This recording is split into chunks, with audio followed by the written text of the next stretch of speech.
Broadcasting live in downtown Oakland. I'm David Hollander, and you're listening to Protect Your Assets. Over the last 20 years, I've met many people dissatisfied with the lack of value and personal attention their financial advisor provides them. At Liberty Group, we personalize every aspect of our clients' retirement and financial plan with estate law, wealth management, and tax planning all under one roof. Call today to make the rest of your life the best of your life.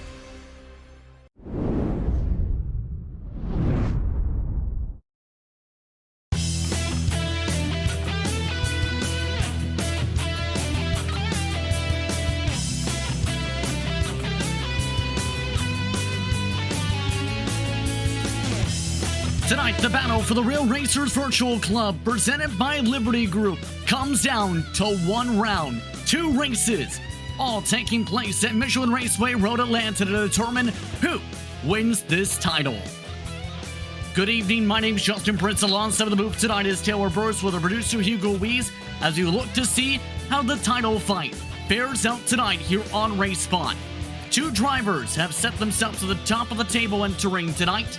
With those 2, Will Salisbury, Max Butler, separated by just 8 points, with defending champion Matthew Escajeda just on the outside looking in. Taylor, a lot to discuss with those 3, as well as Zach Hudson just on the outside, amongst those fighting for the title tonight. And what a track that we are going to be setting the score and crowning a champion at. Michelin Raceway Road, Atlanta will provide a mix of amazing challenges, yet also fantastic racing conditions for both races here at this amazing circuit, where these Formula cars will give it everything that they have in this challenging, undulating, and hill, basically just traveling all over this track in order to make it work.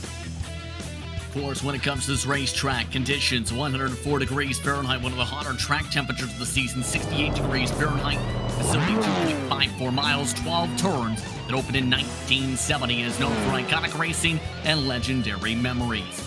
And don't forget, when it comes to this season, plenty of different racetracks this series has visited, from the hillsides of WeatherTech Raceway with Laguna Seca, all the way off to Watkins Glen International. Last time out, Taylor, these drivers have had plenty of challenges, from very technical tracks to very undulating tracks when it comes to track elevation. Certainly has, and very high-speed circuits. In fact, last round out at the Watkins Glen International, we saw drivers utilizing the high speeds and high stakes of that track, because that circuit we raced on had no bus stop chicane. It was just a straight shot down the back straightaway, which provided a lot of great racing action, 4 and even 5 wide action at one point during both the races. But right now, qualifying is underway as we're starting to see drivers take their first laps around the circuit. The 2 drivers to keep an eye on tonight, 1-2 when it comes to their pace at this facility from practice. Will Salisbury, Max Butler. 120.8 was the practice pace set by them. Joe Butler, 3rd in the session, the 120.9s. Watching on board with Max Butler, talk us through this lap as he starts the run up to Sector 2 out of the S's.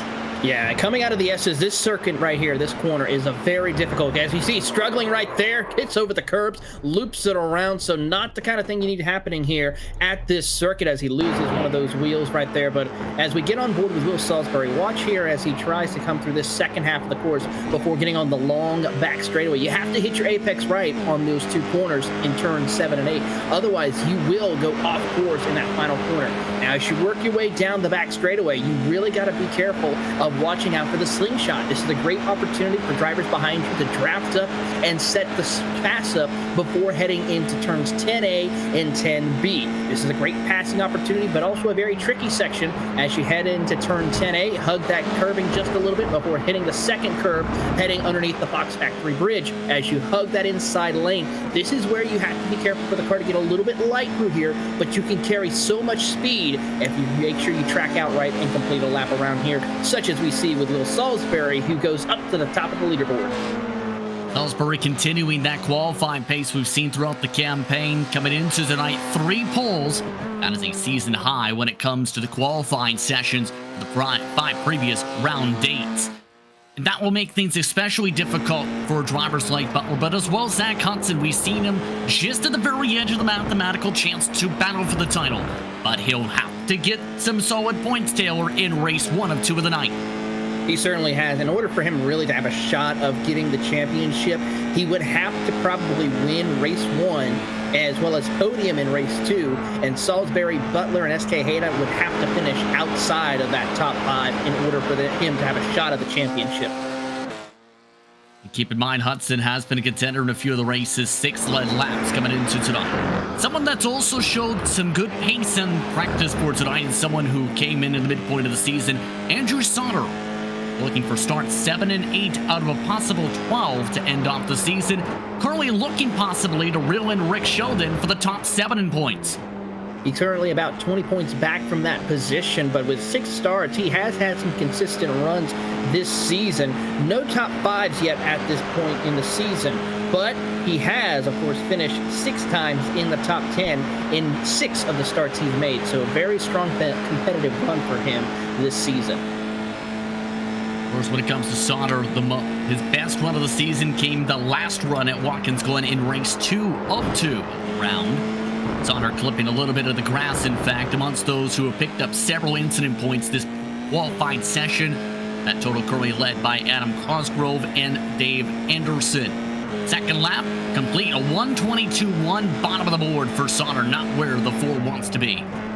No, he's currently about 1.1 seconds back from your pole sitter, Will Stalsbury, as we're seeing another driver out on the track, Garrett Starr, who's looking to make his second official race round of the season. He's going to complete races 3 and 4 for him this season.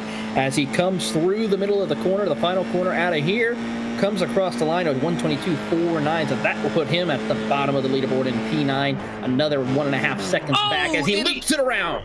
He hits a banana peel at the end of the grass. Starr off the circuit, and that's how you make magic happen with the paint scheme, unintentionally. That leaves Cosgrove and Anderson the only 2 drivers left on the track for qualifying. They are yet to set a time, and both of them are on their 3rd laps. With Cosgrove, he's cut the edge of the grass through turn 1's exit several times. Anderson has clipped the grass a few times as well. Yeah, I don't know if these laps will count for them here as we watch on board with Adam Cosgrove. Cosgrove, of course, has had 4 starts this season, 4 top 10, so a bit of a quiet season for him as we come to a close as he works down the back straightaway heading into turns 10A and 10B, hits on the binders, hits the curbing, might have went over the curbing a little too much right there, keeps it straight and narrow under the bridge as he works the final 2 corners. And as he comes out, I don't know if he's really going to improve on those times as he comes across the line now, 1:23.9. That will put him 10th place. That leaves Dave Anderson making his first start of the season, a longtime member of this series as well. How will Anderson fare out? Keep in mind, as we just talked about, both the previous laps invalidated from incident points, nearly getting another one there, a 1:23.7. That gets him second to last on the board to close out the drivers for qualifying, as he'll spin it off into the sand to celebrate the closing of qualifying. With that, the drivers completing their cool-down laps, 3 laps were given to competitors for tonight, 11 laps up on the board for each of the 2 races on the docket tonight. With that, we'd like to remind you of the supporters of the Real Racers Virtual Club, presented by Liberty Group, LLC. At Liberty Group, we believe everyone should be able to live the retirement they've always wanted. Our team of professionals can help you create a well-thought-out strategy using a variety of investments and insurance products and services to help you address your financial needs and concerns. The Stephen Wilson Racing Academy exists to assist clients on their motorsport journey. SWRA utilizes 20-plus years in the sport with advanced coaching techniques, track and car knowledge, and widespread international industry connections to help clients progress to any level imaginable. Whether the client is new to driving the track or an experienced amateur racer, we help our clients develop driving skills that enable them to climb through the Ferrari Challenge ranks, win races in the Ferrari Challenge, advance to competing in Pro-Am racing, and one day a possibly iconic races such as the Daytona 24-hour or the Le Mans 24 hours. At Merit Partners, based in Atlanta, Georgia, we always strive to be a company that honors our employees and clients at the highest level as we build relationships around great experiences in the automotive space.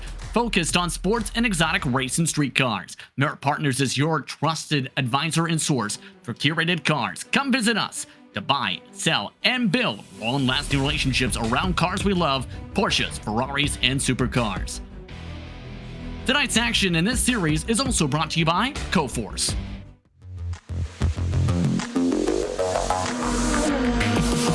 Coforce is a digital media marketing agency specializing in the world of motorsports. Working in a variety of racing series in North America, Coforce offers a full range of services, from video production and targeted branding campaigns to event planning and special projects. For more information, visit www.coforce.com or find them at a race event near you.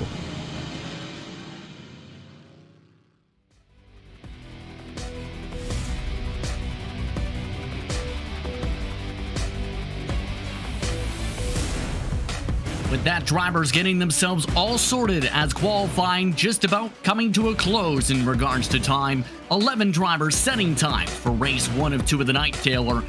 Plenty of drivers ready to fly around. Let's talk about that starting grid tonight. 11 starters with Will Salisbury and Max Butler, 1-2 in the championship, 1-2 in the starting lineup. Matthew Escajeda starts in third tonight, 2/10 off the pole, with Robert McGinnis and a very intriguing-looking paint scheme in fourth. Zach Hudson and Joe Butler round up the top 6, with Rick Sheldon in 7th. Andrew Sauter starts in 8th with Garrett Starr, Dave Anderson, and Adam Cosgrove, your starters for the final round of the season. Race 1 of 2, almost set to go here tonight. Remember, an inversion of 5 spots for the second race of the night. Track position critical at a track such as this one. Your keys to victory as we get ready for the pace lap. Mine, turn 1. Turn 1 has been such a difficult corner in this racetrack here at Michelin Raceway Road Atlanta. This course, especially with these cars, can be so critical to make sure you get in there turn 1, lap 1, and survive that race through here. If you get through there for one time, you will have a shot of finishing strong here at this circuit. Finally, mind the S's. You can't go 2x2 through those S's, but drivers will try to send it in there in order to see if they can make it work. Mind your P's and Q's and watch out for tight side-by-side battling heading into the S's. Finally, also, the last thing is, this is a championship race here tonight, so for those who are not in the contention for the championship, be mindful of the championship competitors. Race hard, but also have a nice, strong race as we see one driver get right up on the... Oh, I have to say, that's kind of a very interesting paint scheme. That is Robert McGinnis, and yes, those are eyeball emojis and lips with the teeth showing emojis all over that 2 machine. He's looking to try and bring some smiles to his competitors tonight as well. It's also the 2 cars' first start of the season. But of course, the top 2 in the championship, 1-2 for the starting grid. That is huge for that fight. But remember, Salisbury's been quick, long run in this series. Butler will have plenty of challenges, possibly from the outside on the left side, in particular for the start of this one. He certainly will, and I got to make one more point about that 2 machine. I'm pretty sure he doesn't need a spotter with how many eyeballs he has. I mean, he pretty much covered every single blind spot with that car. Good point, as here's a look at Robert, and you can tell he's living up to the racing spirit tonight. On-time iRacer as well, we've seen across the platform as well. He has had history in this series in the past. But just about through Sector 2 to start things off for tonight, before we get the green flag in a minute or so. Who do you feel will be the underdog? Someone who will be able to charge up to the pack based on what you were seeing in practice and based on the track records of these competitors, because keep in mind, first time in series history, the campaign has come to this track. Well, of course, one of the drivers who we have to talk about is Salisbury and the Butler brothers. They're always going to be competitive here, and especially with Max Butler and Salisbury battling for the championship. But keep an eye on the defending series champion, Escajeda. He's had a quiet bit of a season for the most part, with picking up at least a pole and a win this season. Really, other than that, he hasn't been able to go and get the wins that he has been desiring since the start of this season. But Escajeda, though, is a strong competitor. He is a former champion. He knows how to close a deal on a championship if given the opportunity, and he will fight his way through. Keep an eye on that Matthew Escajeda in the 9 machine. Top 3 very stacked up. Keep an eye as well in that battle for 4th and 5th coming up to start with Joe Butler in that 5th spot. Coming up to the green flag to start off tonight's festivities, the final round of the season, race 1 of 2 for the Rail Racers Virtual Club, presented by Liberty Group.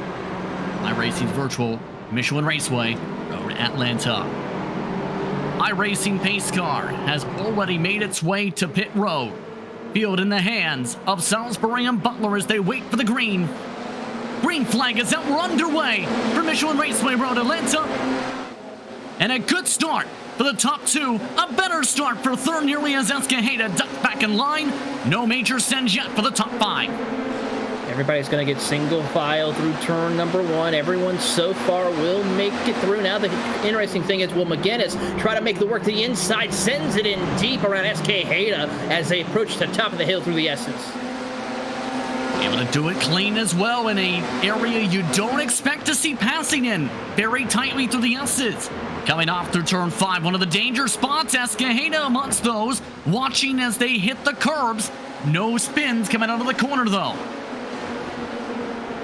Everyone single file here as they come through the next couple of corners, coming out through turns 7 and 8 as they work their way through down the long back straightaway. This is where we'll really see these Formula cars come to play, with this long back straightaway here. Yes, it's got a couple of kinks in it, but this is a great opportunity to set up for passes as they head down into turn 10A and 10B.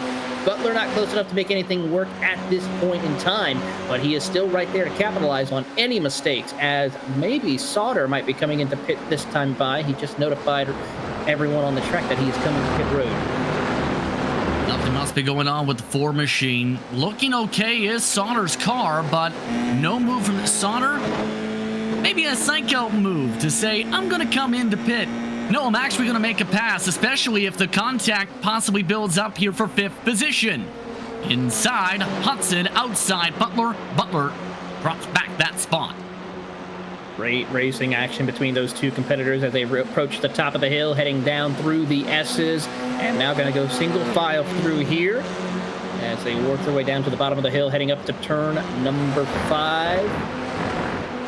Great racing right up here as we see Hudson and Butler get a little bit closer. It looks like the 5 machine of Butler will look to the inside, but he's going to have the outside lane, though, as they enter turn 6 and 7. Hudson able to get back clear, and that's just something I've already seen. On top of the major dive bomb, such as that one, is the matter of the bobbles, Taylor. That has been critical for several drivers where they've been getting snap loose on exit on the throttle. They certainly have, and these cars can be very finicky like that as you're on board with Sauter side by side with Joe Butler as they make their way down the back straightaway here. He's got a little bit of a tow from Zach Hudson, but I don't think he's going to be able to clear him. He's going to go send it in a little bit deeper. How about 3 wide almost into turn 10? Sauter trying to make it a 2-for-1 down the straight. Hudson says no thank you. Zach Hudson holds on to 5th position for now. They've lost the tow with the top 4, however, with all the squabbling by 3 seconds. Salisbury still up in front with 9 to go. Here's the back of the train now with Joe Butler, who tries to gain back some positions here, already a -1 on the race. Butler now trying to find the opening. He's going to take a peek to the inside as they approach the top of the hill. Not going to make it work this time. He'll hug that inside groove, but not going to have to make any openings this time through the S's as they approach the bottom of the hill. And they're now losing some time to Zach Hudson in the 3 machine. Absolutely at this point. Hudson with the clean air starting to pull away, and that's also something we've seen a lot this season when it comes to the IR04 chassis. The draft is prevalent, yes, Taylor, in this car, but it's also a car where clean air is helpful. With the draft, though, it is helpful in the straights. Give it credit. Butler within 2 tenths, looking for the chance for the first lead change of the race. Salisbury stays to the right. Here comes Butler inside, coming up to 10A and 10B.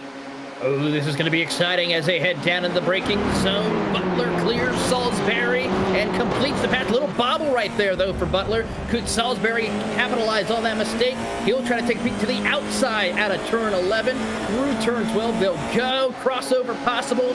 Not going to work that time. Butler trying to play defense now. Important for these drivers to be able to settle themselves out and sort out who wants to lead here, because for Butler, winning this race could be a big part as there he goes. Butler spins it into the tires. That could be the championship for Salisbury as McGinnis goes for the lead after the crash from 2nd place in the standings by Butler. That is not what Butler needed, and yep, just lost it under braking, hits the tire barrier, loses the nose. Tough break for that driver of Max Butler. His chances of a championship, unless something happens for Salisbury, which could possibly happen because he is under heavy pressure for second and third of McGinnis and Escajeda. Here's a look at the replay. See right there, too much curb inside right.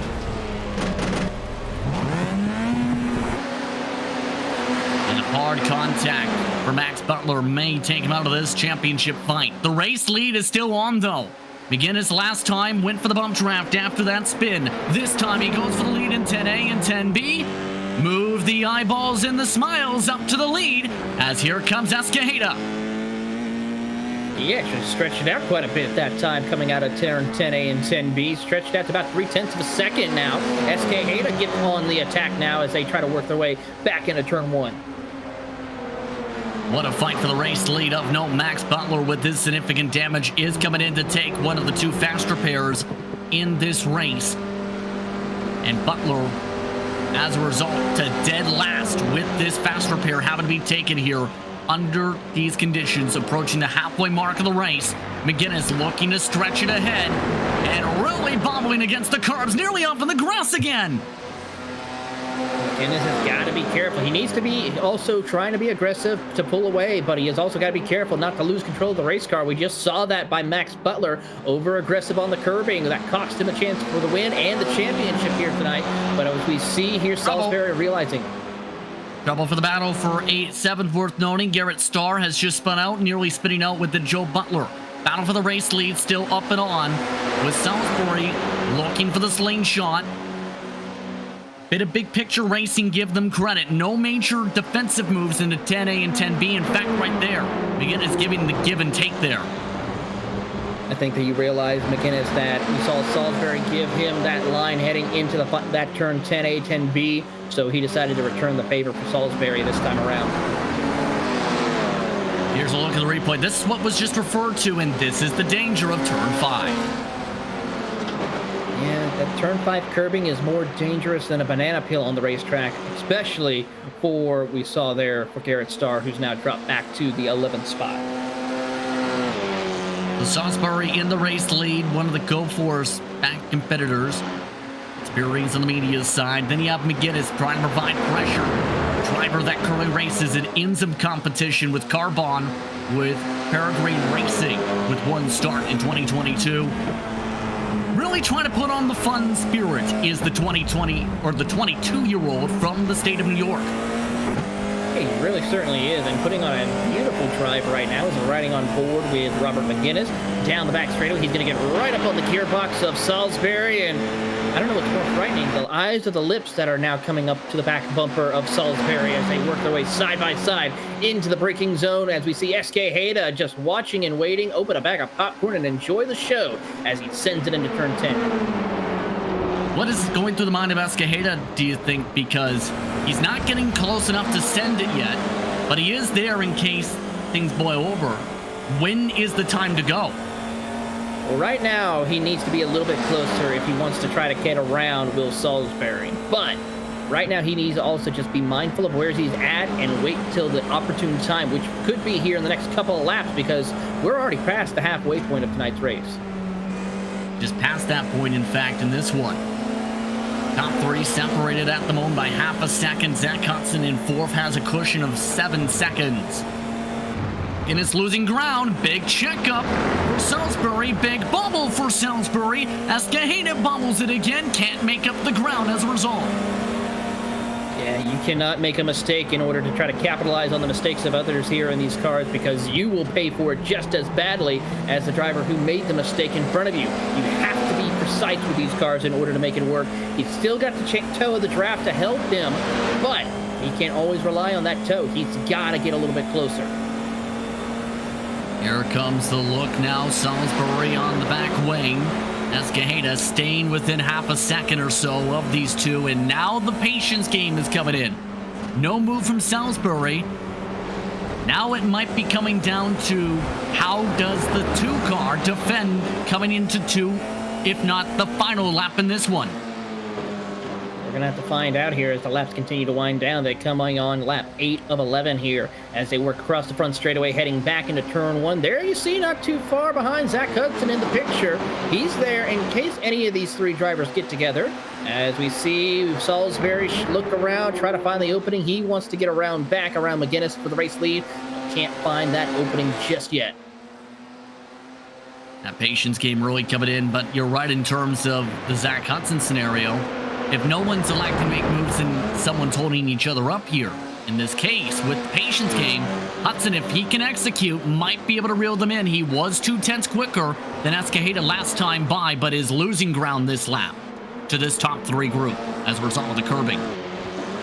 He's currently about 3.3 seconds back from Escajeda. He's there, as you see on the picture, as they work their way down the back straightaway, but he's not close enough to really make any major ground on these 3 unless they really start battling or making contact with each other.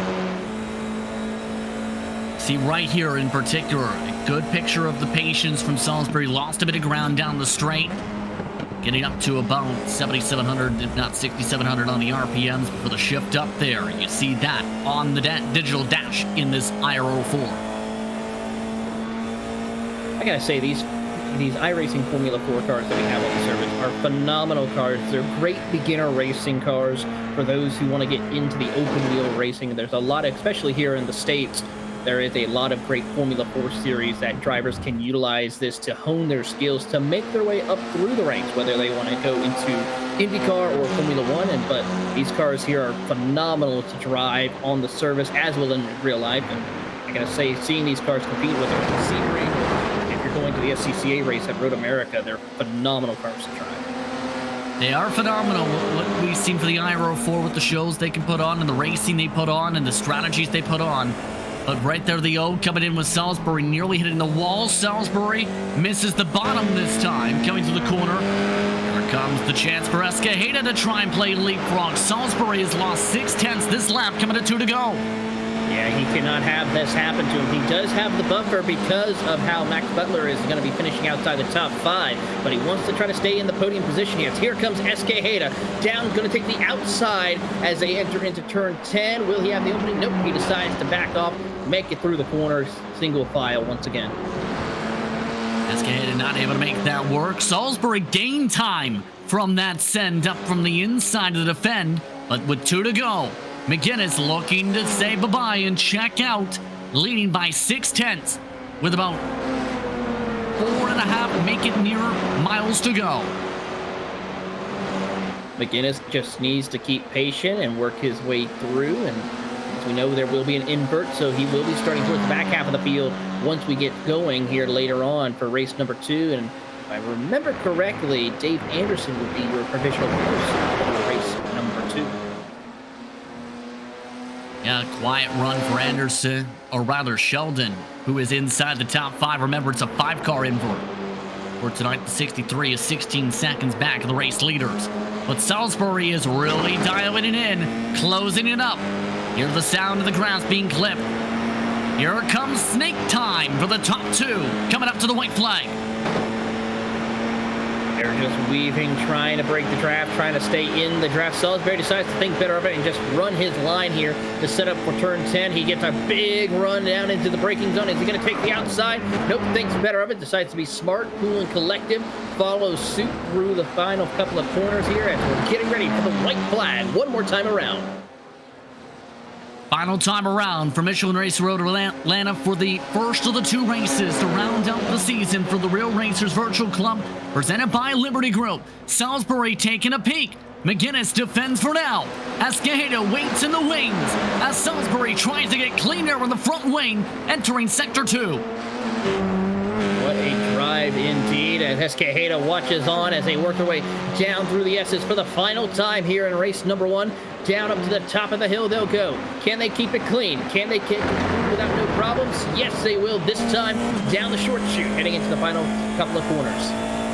A look from the visor cam. Salisbury needs to close up another car length. Nearly gets the car length on the brakes. Down to the final straightaway to the backstretch to 10A and 10B to decide race 1 of 2. McGinnis all over the track. Salisbury tries to follow.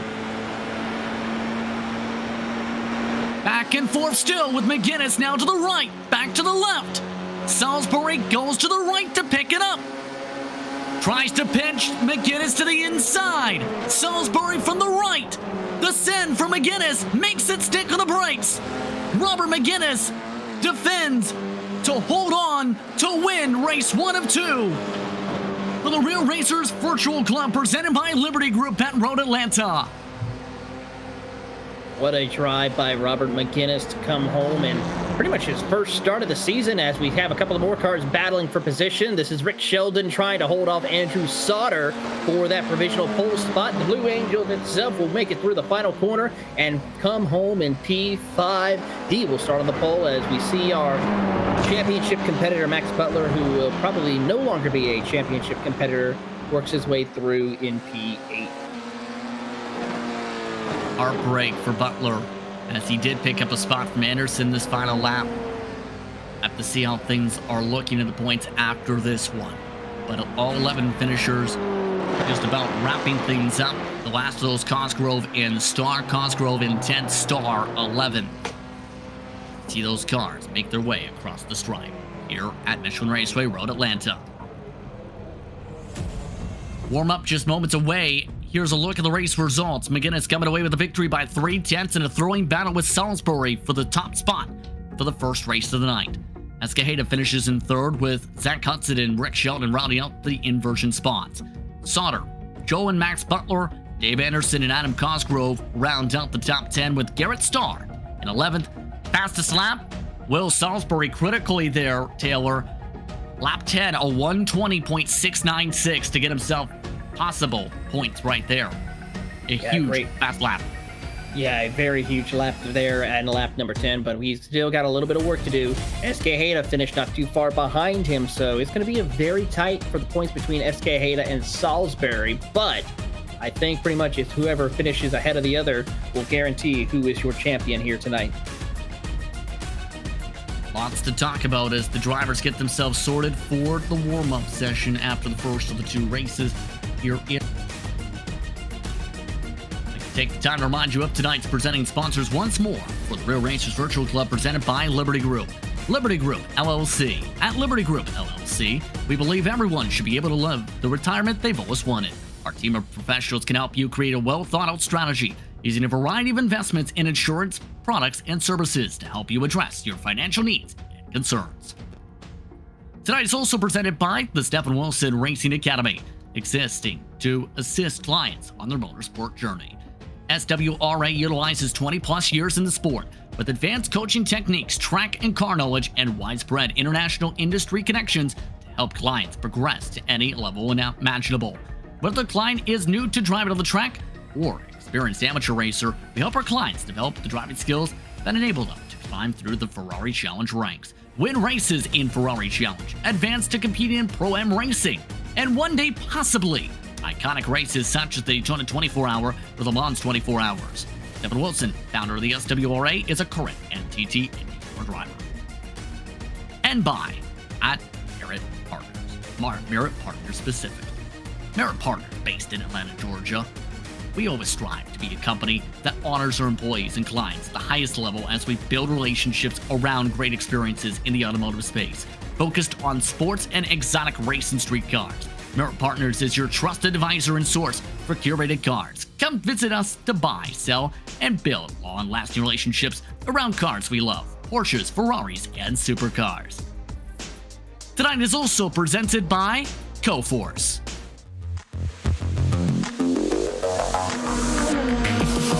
Coforce is a digital media marketing agency specializing in the world of motorsports. Working in a variety of racing series in North America, Coforce offers a full range of services, from video production and targeted branding campaigns to event planning and special projects.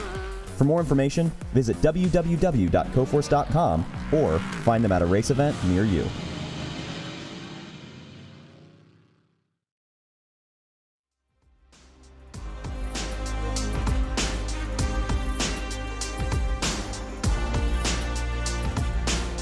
Looking once more at Michelin Raceway Road Atlanta for tonight's coverage of the Real Racers Virtual Club presented by Liberty Group.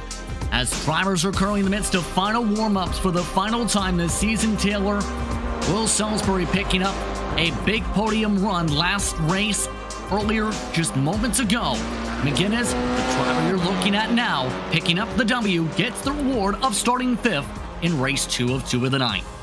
He certainly does, and this gives him a great opportunity to really see how he can do. Can he go 2 for 2 and be one of only 2 drivers this season to pick up more than 1 win? Will Salisbury, the only other driver who picked up 4 wins this season. So it's going to be very interesting to see who else can join the ranks of Salisbury for multiple wins this season, along with also getting wins, which is Butler, Escajeda, Joseph Butler, and of course Nikita, who won a race earlier this season. As we see Escajeda on pit road, just making some final adjustments before getting ready for the race here in a few seconds. That's in reference to Nikita Stochkin, keep in mind, who made 6 starts out of the possible 12 throughout this season. Less than a minute, as you mentioned there, but a few other drivers, such as Garrett Starr, looking to recover. He gets the honor of starting shotgun on the field in the banana car. Well, maybe he can find an extra banana peel or 2 and maybe utilize that for his competitors here tonight, but I'm pretty sure race officials will be keeping an eye on the Chiquita banana machine out there on the track, make sure he does not throw bananas out on the circuit. Give credit to Garrett Starr, though. In the first of the 2 Watkins Glen races, he did score solid points. 18 points were picked up in the first race of the 2 that night. Yeah, he certainly did. He had a brilliant drive at Watkins Glen, running up there towards the mid-pack of the field and putting on a stellar performance. Let's see if he can maybe try to find that little bit of extra speed here tonight. Drivers now completing the final warm-up session of the season to get ready for the second of the 2 races on the night. 5 cars inverted for 11 laps of racing once more. As we're on, it will be Rick Sheldon getting ready to lead them down. Let's take a look at how the rest of those drivers fare out with Zach Hudson to the outside of the front row. Matthew Escajeda starts in row 2 alongside Will Salisbury. Rounding at the invert is Robert McGinnis with Andrew Sauter in 6th. The Butler brothers, Joe and Max, start in row 4 tonight. Then it's Dave Anderson in 9th position, Adam Cosgrove in 10th, and Garrett Starr starts shotgun, 11th position in the field. And for Rick Sheldon, trying to close things out strong to try and battle himself around for possible valuable points, because Nicholas Leo, who is tied for 5th in the standings, did not make the start tonight. The things shuffle up by the end of the night via race control. And for the official standings, the 63 with a good chance for track position here. Certainly is going to have a good opportunity for some good points here tonight inside the top 5 on the front row here, as they're behind the iRacing Porsche safety car to get things underway here for the final race here this season. Of course, Rick Sheldon, several times a championship competitor in this series. For reference, at one time was on assignment with Steven Wilson Racing to help promote and manage his Indy 500 campaign back in 2021. The one in control of the field on the right side of the track, Zach Hudson. We talked about him having some opportunities to close it in. Hudson wasn't able to reel in the lead pack after everything was said and done. The account manager with the marketing agency Motorsports from Indianapolis looking to control the pack from the outside line, Taylor. He certainly is. Of course, this season for both Hudson along with Rick Sheldon has yet to have a top 5 finish or podium finish. Meanwhile, for Hudson, 5 podiums, and of course has had at least 5 top 5s and 8 top 10s. So he's finishing in the top 10 every race he's started. He's looking to see if he can pick up a couple of more top 5s and maybe one more podium to round out the season. Still a few moments to go. What do you feel drivers should adjust for now that you've seen how things played out in race 1? What would you do for race 2? One thing I would try to make sure is stay closer to your competitors and try to time the passes just right. And we saw that with Salisbury along with the driver of the number 2 machine, Robert McGinnis. Those 2 stayed tucked up pretty well towards the end of this race. If you want to have a chance to gain positions or gain points, you got to stay close to your competitors. Don't let them get away. Especially with the bobbles, tail, where we've seen in Sector 2 in particular, the run out of Turn 5 and the run coming in particularly out of Turn 7 have been major slick parts of the track tonight. They certainly have, and it's cost several drivers a chance of victory or a strong podium finish here. We saw that with Garrett Starr clipping the curb in turn 5, and we saw that with championship competitor, of course, Max Butler going into turn 3. So very tough break for those competitors here tonight. We'll see if they learn from their mistakes and be able to come out on top with stronger finishes to round out the season. Race 2 with much cooler track conditions, 94 degrees Fahrenheit, as we get ready for the green flag for race 2 of the night. For the final time this season, the Real Racers Virtual Club, presented by Liberty Group, is underway as everybody bottles up and slows down in the middle of the run to the start and finish line. 2 by 2 with Hudson on the outside. Inside line for the corner. Goes Sheldon to the point. Here comes Salisbury already looking for the lead with the battle with McGuinness. Forced to battle back as Salisbury as he gives it back to McGuinness. Salisbury now is in championship mode. He is going to not really push the issue right now, especially this early on here on lap 1. He's going to let McGuinness, Sheldon, and Hudson battle out for the race lead and maybe, just maybe, find an opening to where he can get back up to the front of the field and be crowned a champion. Outside line, left. Zach Hudson having to back it up again. McGuinness wants to go. McGuinness peels him off the bottom. McGuinness up to second. What a charge for the Smiley in eyeball car. Already up 3 spots looking for the lead. As they work down the back straightaway, you see McGuinness all over the back bumper of Rick Sheldon. Will he be able to lead the first lap, or will McGuinness be the showstopper and steal every single lap here on this first lap heading down into turn 10A? He has the inside advantage. Sheldon has the inside advantage. It's through 2 by 2, 3 rows deep, and McGuinness takes over the race lead as a little contact happens further back. Salisbury forced to check him as well in the battle for third. Salisbury not able to make up a single spot. McGuinness has made up every spot for the inversion in 1 lap. What a charge for Robert McGuinness. It makes you wonder if Robert McGuinness started every race this season, would he be the one in charge of the championship? I mean, what a stellar drive for him so far these past 2 races, and he is starting to stretch out that lead now over 7/10 of a second. Still looking the battle going on for third spot because Salisbury have to wonder where the frustrations may lie. Yes, championship mode is in effect, but he's trying to make passes for third 3 separate times in the past lap and a half. So far, no dice. Will this lead to some dice being rolled in the right way? Trying the left side, coming out of the corner? No. In fact, he may lose the spot. No. Holds on Sauter. But Sauter's going to try to come back in now. They're now going to go single file, lined up nose to tail, send in the draft as they try to close the gap between Sheldon. Now here comes Sauter. He's going to take the outside lane as they head down the back straightaway. Salisbury goes to the inside of Hudson down into turn 10A, 10B. Will we see these drivers race clean, or will there be some aggression going into the corner? Into the braking zone they go, and everyone's still going to battle. And now Sauter clears your championship points leader, but Salisbury battles back on. Seen the bit of puff of smoke. That was in the battle, I believe, for 9th position. Things staying settled out, though, as things look to intensify still. Keep in mind, Hudson has built up nearly 1 second already over these drivers with the heavy battling. Sauter looking to try and play defense. Not the run I think Sauter wanted to start off the second race of the night, as there's a big check of Sauter on the curbing. That might open the door for Salisbury as he makes a little contact almost right there as they come out of the S's up through turn number 5, and a big run right there down into the short chute heading over to turn 6. Guess who's in this pack, though? Max Butler is up to 7th, only a +1, but is looking to try find a way to chip away at the other driver's spots. Inside, coming off the corner, no run for Butler.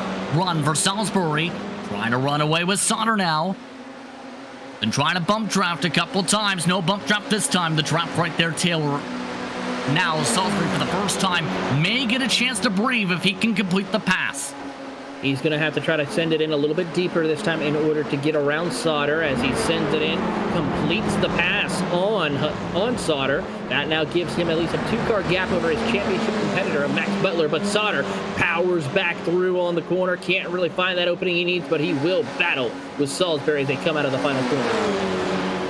They look to battle it out for 4th. Hudson nearly hitting Rick Sheldon up the track in the battle for 2nd.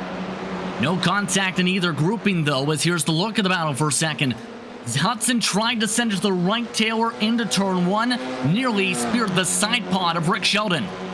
He certainly did. He was really putting the pressure on Sheldon as they work their way through the S's, heading over into turn number 5, out of turn 5, over the curbing a little bit, but they have lost all kinds of touch with Robert McGinnis, 2 seconds up the field.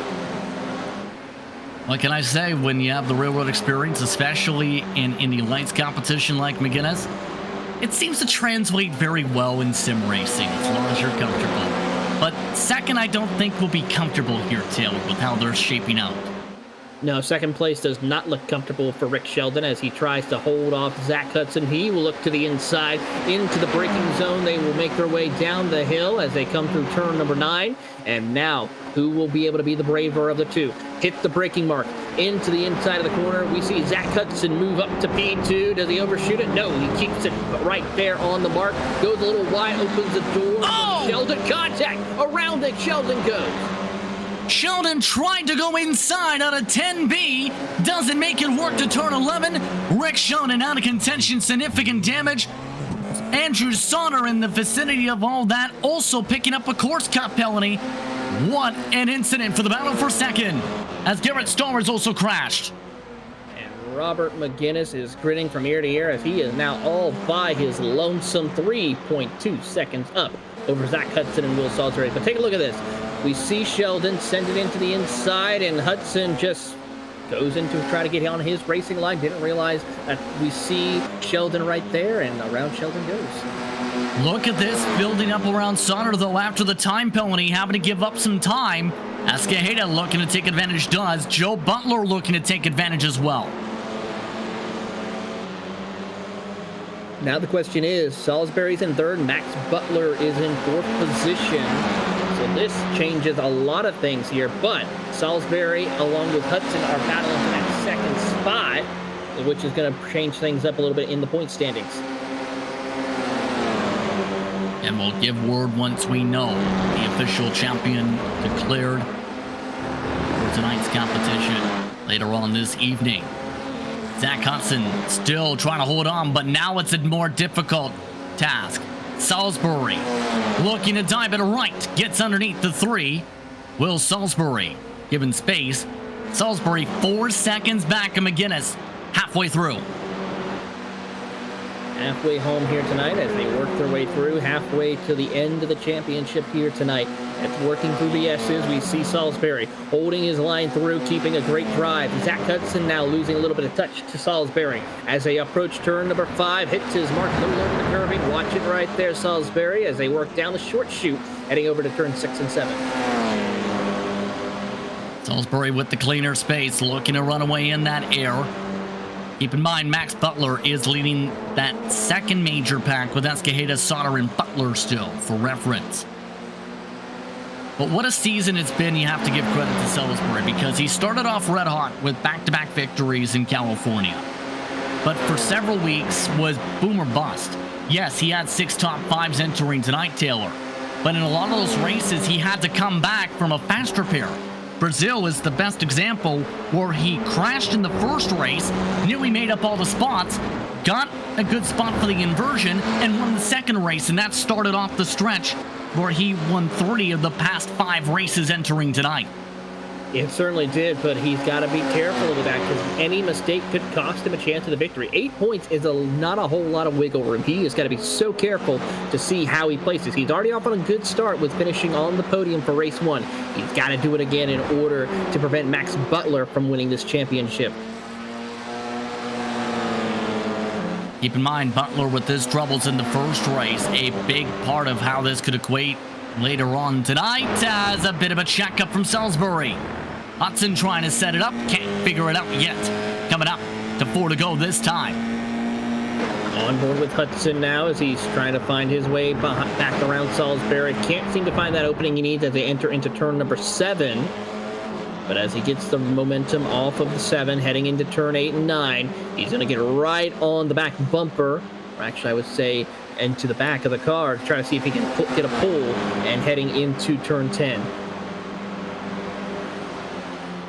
Here's the thing though, Taylor. No send this time, but guess who is sending it to get here? Max Butler is almost in the draft in the 8 car. Big slide right there. That slide going to help him. Side by side now for second spot again. Hudson clears. Salisbury clips the grass. Here comes Max Butler in the draft. Max Butler is now 0.8 of a second back from Salisbury as they head into turn number 1. Sauter will battle with SK Hayden up for the 5th spot as they come up to the top of the hill, heading into turn 3. Working down into the S's, we see Salisbury and Hudson do battle, clip over the bump, curbing right there, but keep it straight and narrow as they work down the hill through the S's over to turn 5. Salisbury looking to wind it up again. Tries to pressurize the mistake from Hudson. Instead, nearly makes his own mistake. Butler now within half a second of Salisbury. Depending on how these drivers fare out here, Taylor, Butler may have a chance to finish second spot in this race. Now a big chance for that as Hudson nearly goes wide. Here he goes. You're right on board with Butler as he gets a big run out of turn number 7. As you try to see him, watch on board with him. Ducks back in line. We see them 3 single file. Now we're going to go 2 wide for position. Hudson trying to be defensive, holding off both the 2 championship competitors as they head down into the braking zone. And Salisbury loses the spot to Butler. Butler able to pick up the spot. +5 in the race, the biggest mover so far, coming to 3 laps to go for this pack. Starting off their 9th lap of this race. McGinnis, for reference, up by already nearly 7 seconds with this fight. Hudson plays defense. Butler checks up as Salisbury forced to stack up. Now, Salisbury's got to be careful with how Butler is going to race because we saw Butler make a mistake through these S's here in race number 1. That could cause them to where both of them make contact and get in trouble with this. So we'll have to see how this will work out as they work their way through the bottom of the hill of the S's back over into turn 5. Oh, and Butler nearly visits the tire barrier out of turn 5. That was very flirting towards disaster. Instead, able to keep it pushing ahead. 2.5 laps to go. This could get wild here. Hudson has struggled out of this corner several times. Not so much this time. Here comes Butler and Salisbury with a double toe.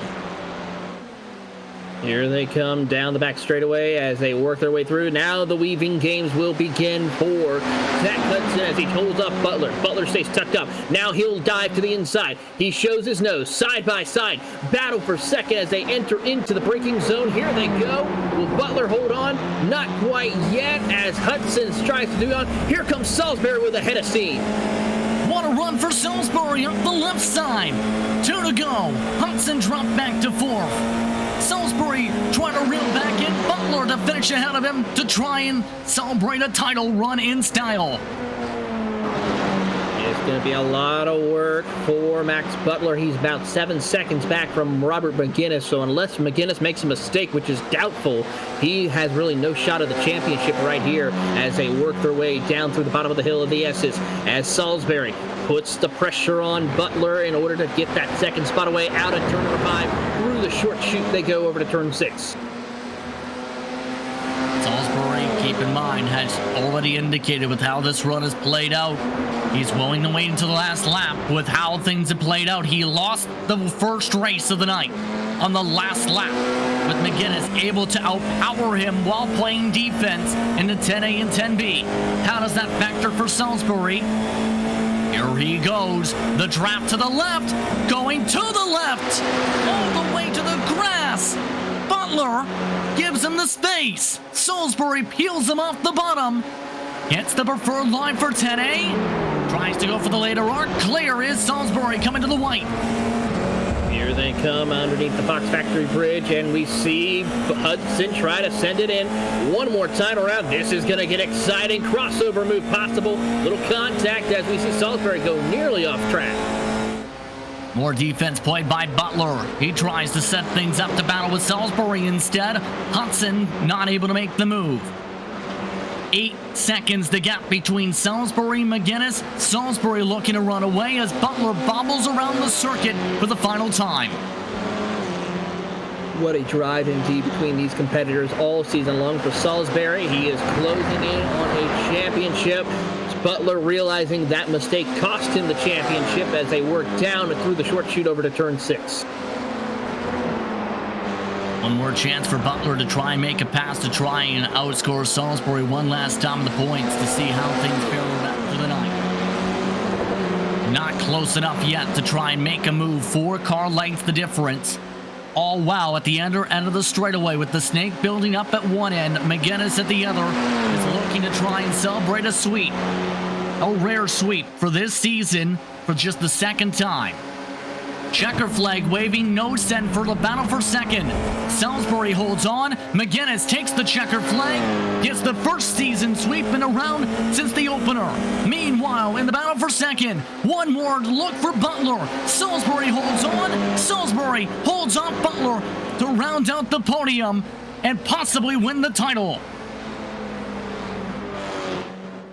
What a drive as we see Rick Shelton, who is your pole sitter, have a tough break. He's going to look like coming home in the 8th spot. The rest of the field continue to work their way around to close tonight's racing here at Michelin Raceway Road, Atlanta.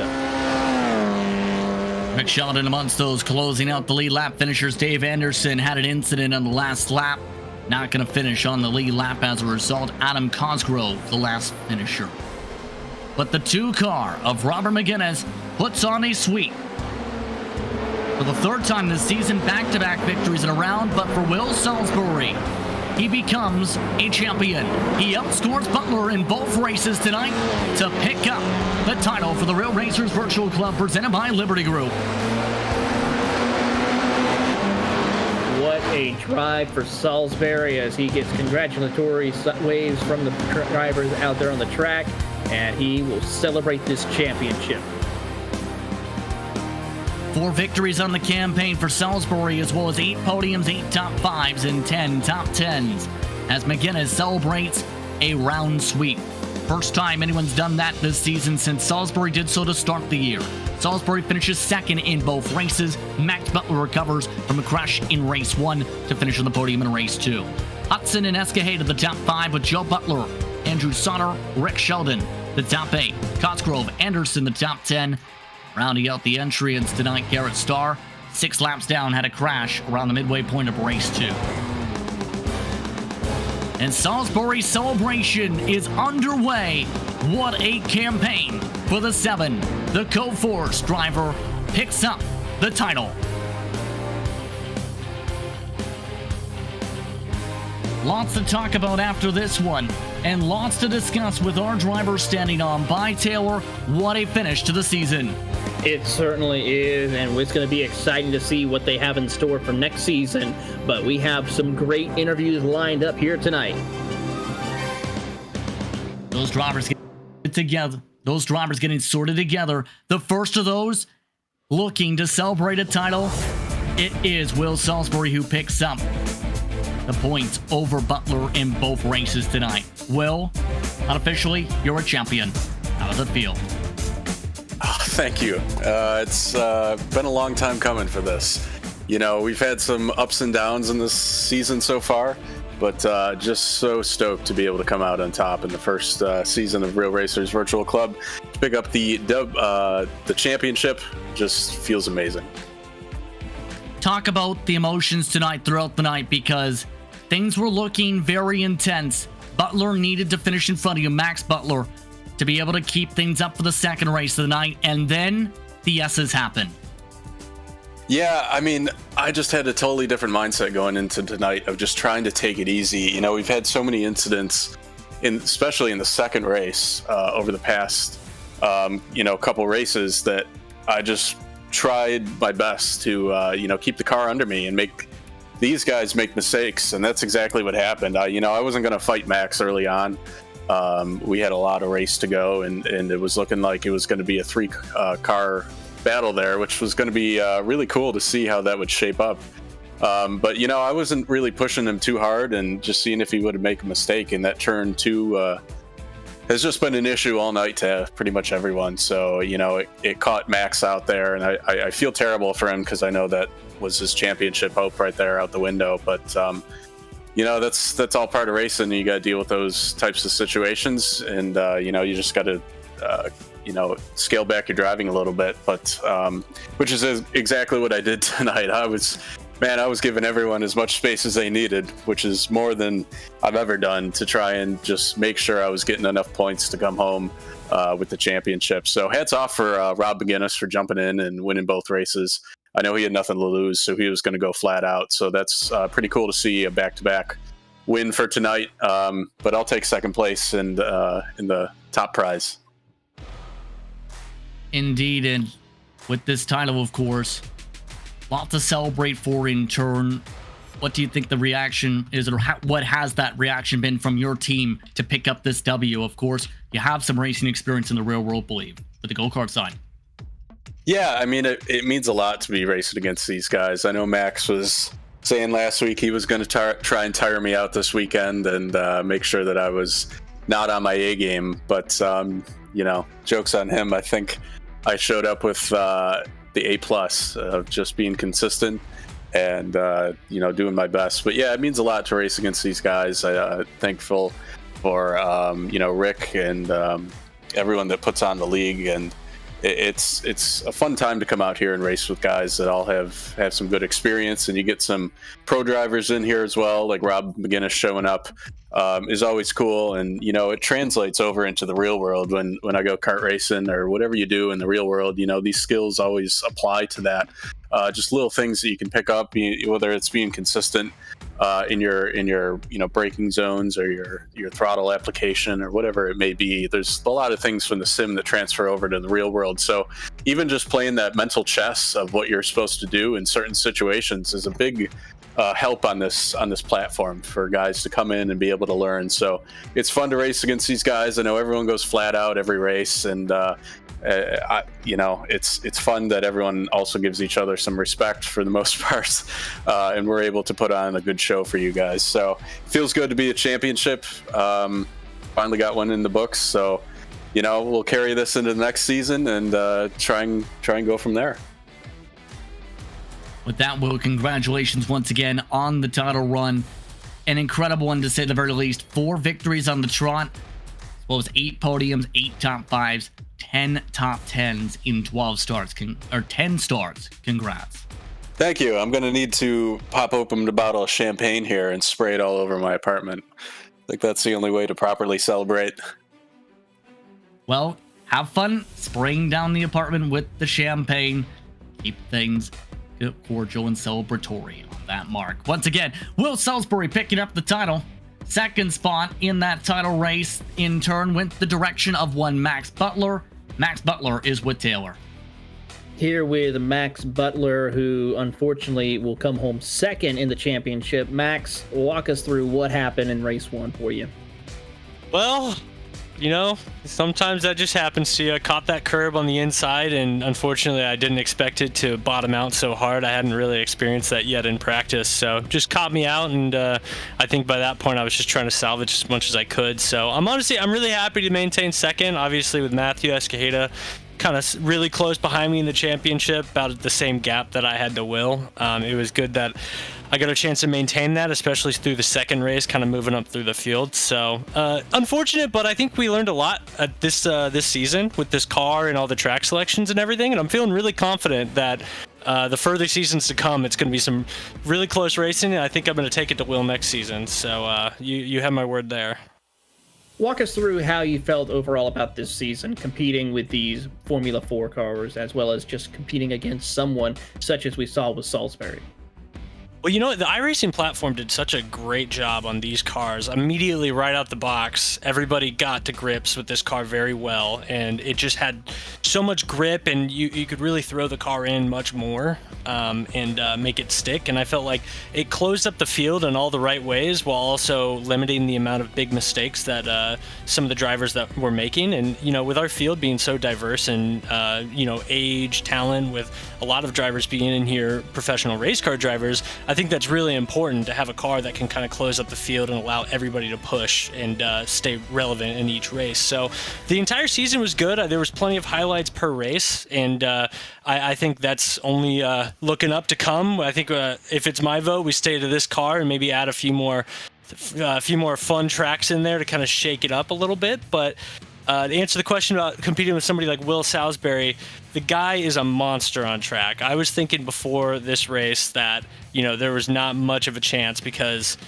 he has done a great job to outbrain me in most of these racetracks. And I mean, even this one on that second race when we were there together, he definitely did me up into the 10A. So I have a lot to learn from him, and I think that's the power of this league, where you get to race with people with diverse skill sets, and you get to learn from them and kind of implement that in the sim and on track if that's what you want to do. Well, before we let you go, Max, anyone you'd like to give a thank you to, as well as final thoughts for you? You know what? Thank you to RaceSpot. You guys do an awesome job on the broadcast. Always make it look professional. I would be remiss if I didn't thank Rick Sheldon and Coforce for helping put on this league and growing it. And everybody that participates, it's been awesome to see the field grow, and I only look forward to seeing it grow more. That is Max Butler coming home in second place in the championship. Coming up next with Justin Prince, it is our winner, none other than McGinnis, who comes home with that. Robert McGinnis is with Justin Prince. Yes, indeed, Robert. You ran away from the pack in race 2. You were able to defend into the final corner in race 1. How are you feeling about the full round sweep, just one of 2 this season for a driver? I feel great.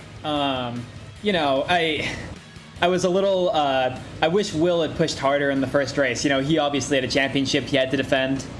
So I understood where he was coming from, but I knew there was a little more oomph from him there. So the second race was a lot of fun. I mean, I was just going for qualifying laps, every single lap, which was a blast, and just went for it on the start. It was a lot of fun. Love racing here.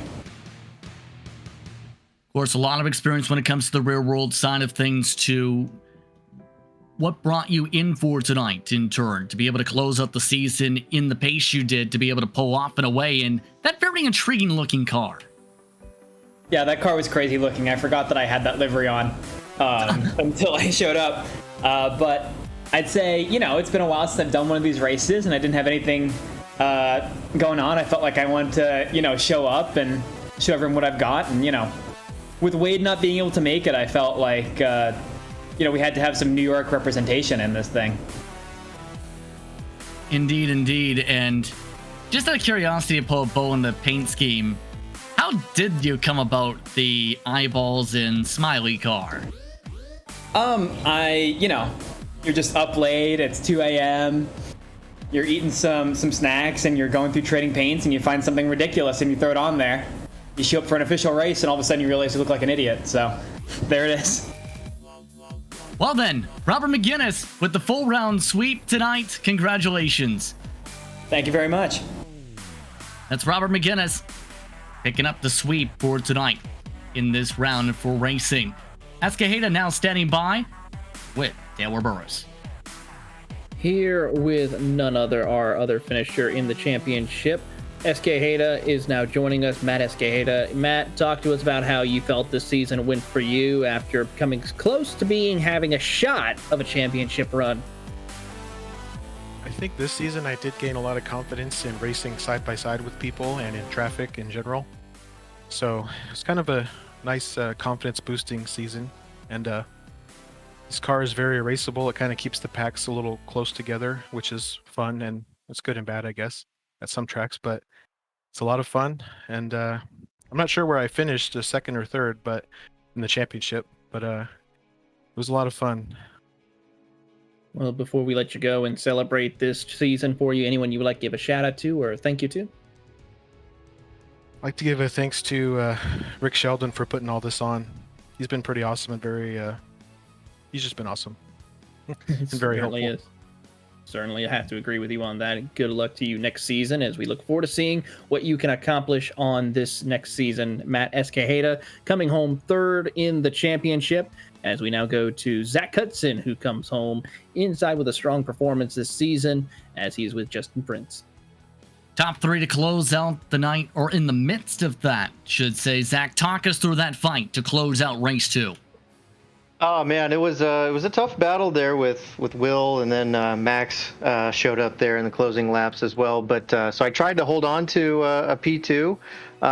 Unfortunately, I just kind of messed up my final 2 corners before that backstretch, and just lost the draft, unfortunately. I really was trying to position it to get them going into 10A and stay close with Will and Max in that final lap. But yeah, that second to last corner there before the backstretch just kind of messed me up, and unfortunately lost all my momentum. But, still positive night, a couple of top fives to round out the season. I think I still puts me behind Matt, I think, in the championship standings, but overall P4 in the championship, I think that's where I'm at. Is pretty good. So I'll take that. I'll take that for sure.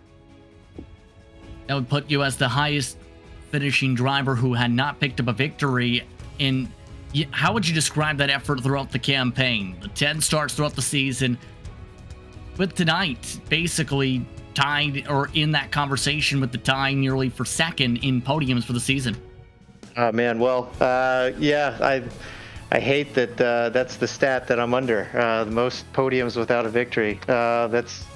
That's a good one to have for sure. No, I was so close tonight, and I really felt like it was my night. My pace was there.